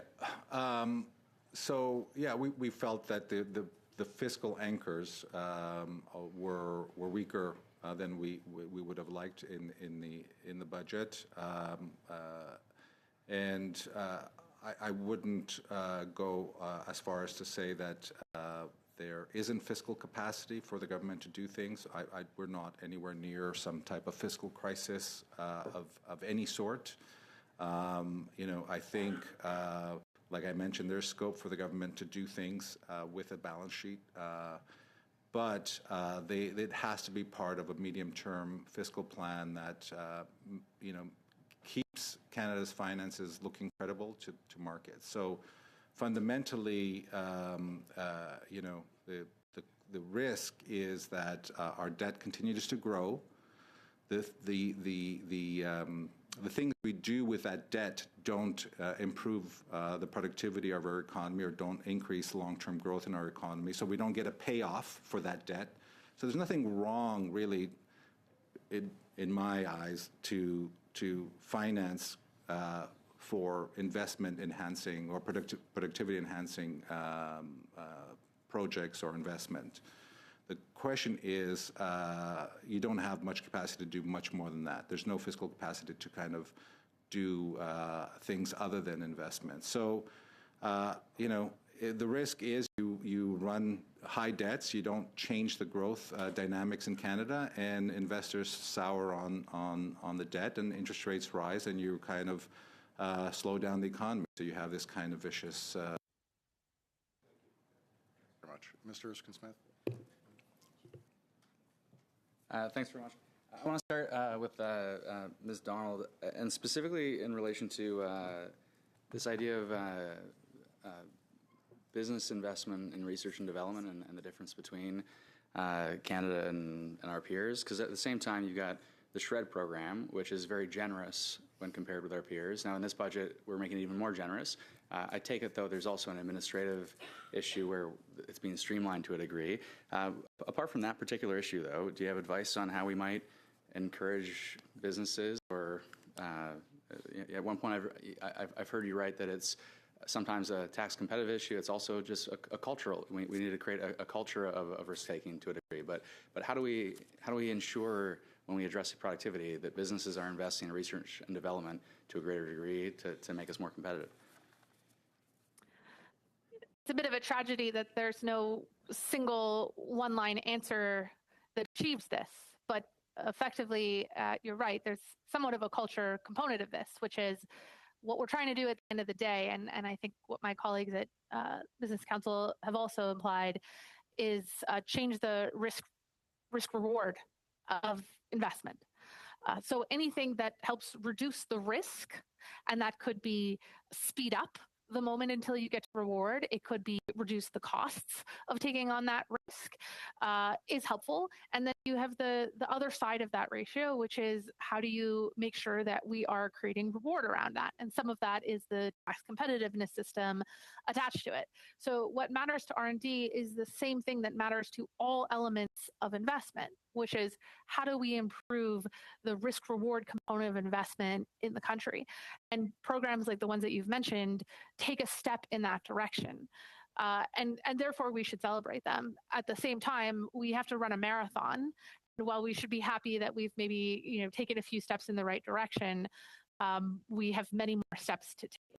On that question of tax competitiveness, you've referenced housing a few times, and I always found it odd, for example, let's take capital gains, okay? We have more favorable treatment of capital versus income, okay, it's partly is to stimulate capital investment. And yet, if a REIT buys an existing property, and that's an investment, but it's not creating anything new in this country, they sell it off years later, and capital gains treats them favorably so long as the price is appreciated. If they build something, they are treated in the exact same way.